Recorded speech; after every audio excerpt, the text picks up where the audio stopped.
প্রিয় শিক্ষার্থীরা, আজকের ক্লাসে আমরা এই ইমেজকে কিভাবে ওয়েব পেজ আকারে দেখানো যায় সেটা আমরা দেখব। তো এইটা করার জন্য ১ম এ আমরা যা করব, আম আমরা ১ম এ নোটপ্যাড ওপেন করব। নোটপ্যাড ওপেন করলাম। এখন এই নোটপ্যাড ওপেন করার পরে আমরা HTML কোড লেখার কাজ শুরু করব। HTML লিখলাম। ওপেন দিয়ে HTML কাজ শুরু হবে। HTML ক্লোজ দিলাম। এর কাজ শেষ হবে। এরপরে হেড সেকশন আসবে। হেড সেকশনের কাজ হলো শিরোনাম দেওয়া।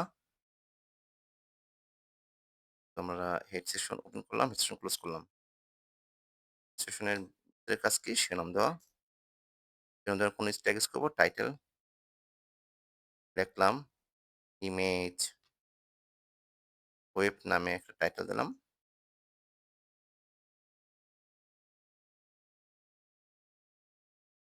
দিলাম। এরপর আমরা চাচ্ছি যে বডি ট্যাগে কাজ করব। বডি ট্যাগ ওপেন করলাম, বডি ট্যাগ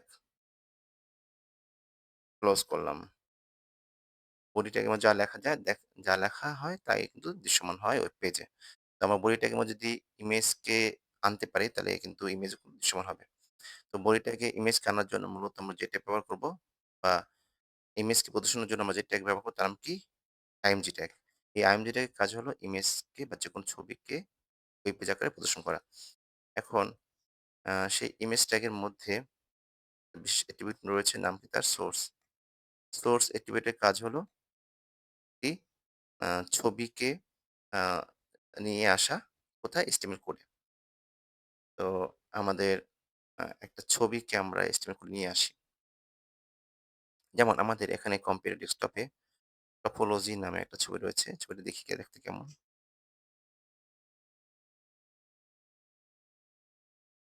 আমরা ছবিটা দেখতে পেলাম। আচ্ছা। এই ছবিটাকে চাচ্ছি আমার ওয়েব পেজ আকারে দেখাবো। তার আগে আমার জানা দরকার ছবিটার পূর্ণাঙ্গ এর বিস্তারিত সম্পর্কে জানা দরকার আমার। তো এই ছবিটার নাম টপোলজি, ছবিটার ধরণটা কি? PNG। তাহলে ছবিটার পুরো নাম কি হবে? topology.png।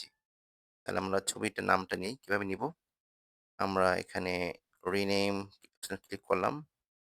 এখান থেকে আমরা টপোলজি কন্ট্রোল সি দিয়ে কপি করলাম। এরপর আমরা বের হয়ে গেলাম। কন্ট্রোল ভি লিখলাম টপোলজি ডট PNG, যে ছবিটার ধরনটা PNG লিখলাম।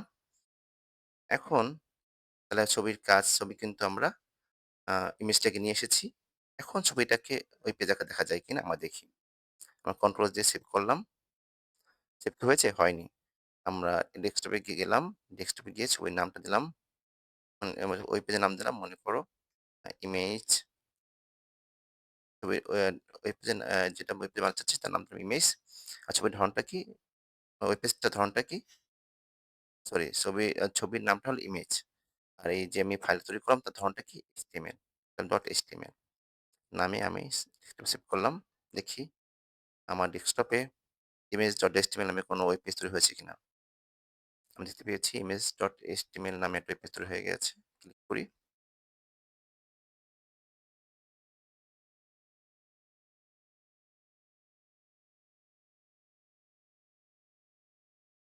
আচ্ছা, আমরা কিন্তু কি দেখতে পাচ্ছি? দেখতে পাচ্ছি যে ইমেজ ওয়েব নামে টাইটেল দেখা যাচ্ছে এবং আমরা কিন্তু যে ছবিটার কথা বলেছিলাম সেই ছবিটা কিন্তু আমরা দেখতে পাচ্ছি। ওকে। এখন ইয়াকে দে আ এখন আমরা চাচ্ছি এই ছবিটাকে দৈর্ঘ্যে প্রস্থে বড় ছোট করা। তো প্রস্থে বড় ছোট করার জন্য আমরা দৈর্ঘ্যে বা প্রস্থে বড় ছোট করা এবং উচ্চতা বড় ছোট করা। দৈর্ঘ্য প্রস্থে বড় ছোট করার জন্য আমরা কি ইউজ করব? উইথ নামে একটা এক্টিভিটিস করব। এখানে মান বলে দিলাম যে আমি মান দিতে চাই আ ২০০। কত? আমার দৈর্ঘ্য বা প্রস্থ হবে ২০০। দেখি কতটুকু হয়? দেখো ছোট হয়ে গেছে। এরপর চাচ্ছি আমি আ এটার উচ্চতা দিতে চাচ্ছি, মনে করো আ ১০০। দেই? উচ্চতা কিন্তু কমে গেছে। ঠিক না? আবার চাইলাম উচ্চতা বাড়ায় দিতে। দিলাম ৩০০। তাহলে উচ্চতা বাড়বে না কমবে? বেড়ে যাবে। ওকে। এখন আমি এমন অনেক সময় হয় যে আমি ছবির নাম ভুল দেই, তাহলে কিন্তু ছবি দেখা যাবে না। ছবি কিন্তু ওই পেজে দেখা যাবে না। তাহলে এই ক্ষেত্রে আ আমরা কিভাবে বুঝবো যে আসলে ছবি একটা ছবি হওয়ার কথা ছিল, বাট ছবিটা ভিন্ন, আমি কোনো একটা কারণে ভুলের কারণে ছবিটা আসলে ওই পেজে দেখা যাচ্ছে না। কিভাবে বুঝবো? তো আগে দেখি যদি আমি ভুল করি তাহলে কি হয়? আমি ছবির নাম ভুল করলাম। সাপোজ আমি টপোলজি ছবির নাম ছিল, আমি ভুল লিখলাম, টপোলজি লিখে দিলাম। তাহলে তো ছবির নাম ভুল। ছবির নাম ভুল হলে তো আ আমি কিন্তু ছবি দেখার কথা না। দেখি, দেখো ছবি কিন্তু দেখা যাচ্ছে না। কারণ আমি ছবির নাম ভুল দিয়েছি। সঠিক নাম দিলে বা সঠিক ঠিকানা না দিলে কিন্তু ছবি দেখা যাবে না। তো আমি এখন এখানে যেটা ছবি ছিল, এটা বোঝার জন্য আমার কি করতে হবে? একটা বিশেষ এক্টিভিটিস করতে হবে। এটা আমি ইউজ করলাম অল্টারনেটিভ। এই অল্টারনেটিভ তখনই কাজ করে যখন কোনো ছবি দেখা যাবে না, তখন বলে দিবে আসলে ছবিটা কোন ধরনের ছবি ছিল, এটা সে বলে দিবে। তো আমি বলে দিলাম অল্টারে যে ছবিটা হবে টপোলজি। দেখি এখন দেখা যায় কিনা? দেখো, এখানে কিন্তু ছবির নাম ভুল থাকায় কিন্তু ছবি দেখা যাচ্ছে না। ঠিক আছে। কিন্তু ছবিটা হচ্ছে আম কোন ধরনের ছবি ছিল, যে টপোলজি ধরনের ছবি ছিল সেটা কিন্তু এখানে উল্লেখ করা আছে। তার মানে একজন ওয়েব ডিজাইনার সে যখন দেখবে যে টপোলজি লেখা আছে, ছবি নাই, তখন সে বুঝতে পারবে যে ছবির কোনো ঠিকানা সে ভুল করেছে, যার কারণে ছবিটা দেখা যায়নি। তখন সে কারেকশন এ যাবে। ওকে। তো এখন আমি যদি ঠিক করে দিই যে টপোলজি GY দিয়ে দিলাম।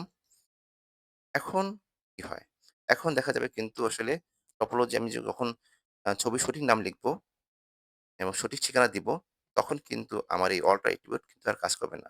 অল্টার তখনই কাজ করবে যদি যখন আমি ছবির নাম বা ঠিকানায় ভুল করব অর্থাৎ ছবি দেখা যাবে না, তখন অল্টার এট্রিবিউট এর মাধ্যমে জানা যাবে আসলে কোন ধরনের ছবি থাকার কথা ছিল। কিন্তু যখন ঠিকানা বা নাম যখন সঠিক থাকবে, অর্থাৎ যখন ছবিটা দেখা যাবে, তখন অল্টার এট্রিবিউট এর কাজ প্রয়োজন নেই বা অল্টার কাজ করবে না। ওকে। আমার অল্টার এট্রিবিউট এর টপোলজি লেখা কিন্তু দেখতে পাচ্ছি না। অর্থাৎ আমার ছবির ঠিকানা বা এবং আমার নাম ঠিক থাকায় আমার মূল ছবি দেখা যাচ্ছে। যার কারণে অল্টার এট্রিবিউট এর প্রয়োজন নেই। ওকে। আমরা ছবি দেখতে পেলাম যে আসলে ছবি আমরা সোর্স এর মাধ্যমে ছবি আমরা HTML কোড আনতে পারি এবং আমরা ছবিটাকে ওয়েবে দেখতে পারি। এখন আসো, যদি এরকম হয় যে ছবি আমার আম এই ছবিটা যদি খেয়াল করে দেখো, এই ছবিটা কিন্তু আমাদের যে এই ওয়েব পেজটা ইমেজ আর এই টপোলজি কিন্তু একই পাশাপাশি। তো আমরা যখন কেউ পাশাপাশি থাকি তখন কি আমার তার আমার সে কোন লোকেশনে আছে, কোন কোন রাস্তায় আছে, কোন এলাকায় আছে সেটা জানার দরকার আছে আমার? দরকার নেই। ঠিক না? তখন শুধু তার নাম জানলেই হয়। তো এখানে ইমেজের কাছাকাছি টপোলজি ওখানে কিন্তু সে কোন ঠিকানায় আছে তেমন জানার প্রয়োজন হয়নি। শুধুমাত্র তার নাম জানাটাই আমার জরুরি ছিল। কিন্তু এমন তো হতে পারে যে ছবি একটা ভিন্ন ঠিকানা থাকতে পারে। সেক্ষেত্রে কি হবে? যেমন মানুষের ক্ষেত্রে চিন্তা করো। আমরা যখন ক্লাস করি তখন যখন আমরা পাশাপাশি থাকি, তখন তো আমরা একে অপরকে চিনি। তখন তো আমাদের আম বাসা কোথায়, কোন এলাকায়, কোন রাস্তার মোড়ে সেটা জানার প্রয়োজন হয় না। কিন্তু যখন আমরা ক্লাসরুমে থাকি না, তখন আমরা একজন সহপাঠী আরেকজন সহপাঠীর সাথে যোগাযোগ করতে চাইলে অবশ্যই তার বাসার ঠিকানা অর্থাৎ আ সে কোন এলাকায় থাকে, কোন রাস্তায়, কোন বাড়িতে থাকে সেটা তার জানা জরুরি হয়। তো আমার তার ছবিও যদি আমার আ একই জায়গায় না থাকে, ওই পেজের সাথে একই জায়গায় না থাকে, তাহলে কিন্তু ছবিরও যে ঠিকানা সেটা জানতে হয়। তো আমার ঠিকানা জানার জন্য এরকম একটা পোস্ট দেখি। যেমন সাপোজ আমি চাচ্ছি তার ছবি ভিন্ন ঠিকানায় আছে তাকে আমরা ওই পেজ দেখাবো। আ উদাহরণস্বরূপ আ আমরা চাচ্ছি সাপোজ এখানে ইমেজ নামে একটা ছবি রয়েছে। কি ছবি? ইমেজ না, এটা ভালো লাগছে না। আমরা চাচ্ছি এখানে হাতেম আলী নামে একটা ছবি রয়েছে। আমরা এই ছবিটাকে চাচ্ছি ওই পেজে দেখাতে। তো এই হাতেম আলী কি আমাদের ডেস্কটপে আছে? নেই। কোথায় রয়েছে? ভিন্ন একটা ঠিকানায়। তো আমরা দেখি হাতেম আলী লিখলে কি হয়? HTML করে গিয়ে আমরা লিখলাম হাতেম আলী।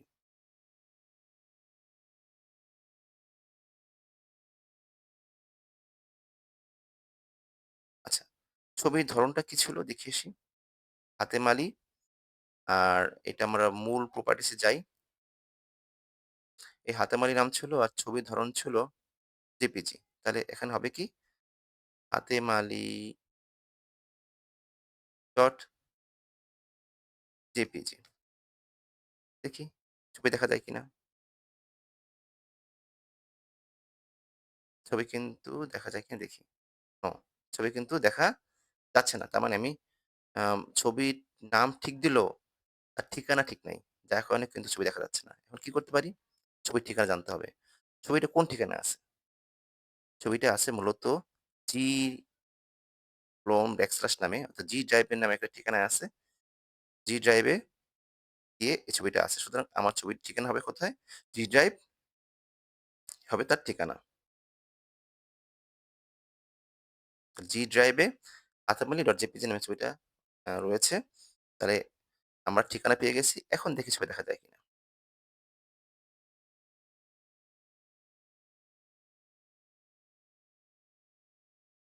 এখন কিন্তু ছবিটা দেখা যাচ্ছে। অর্থাৎ আমার ১ম বারে দেখা গেছে যে যখন আমার hatamali.jpg নামে ছবির নাম ঠিকই লিখেছি। কিন্তু ঠিকানা আমার সঠিক দেওয়া ছিল না। যার কারণে কিন্তু আমরা ছবিটা খুঁজে পাইনি।